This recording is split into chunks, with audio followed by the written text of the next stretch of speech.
Hello guys, in this video I'm going to show you how to add items to your wishlist on the AliExpress website, but first I just want to mention, don't forget to subscribe to my channel because at 10,000 subscribers I'm going to show you my whole YouTube revenue statistics and growth strategy, how to make money online. Now let's jump into it.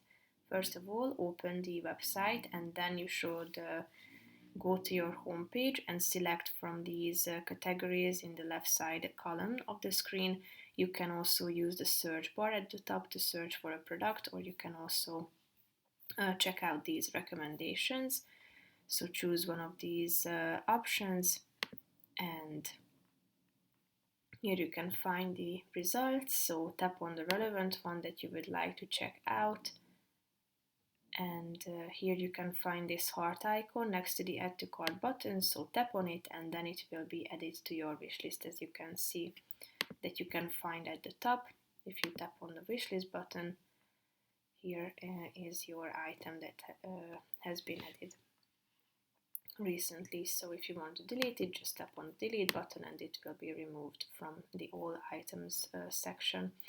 That's pretty much it for this video, guys. See you in the next one. Bye bye.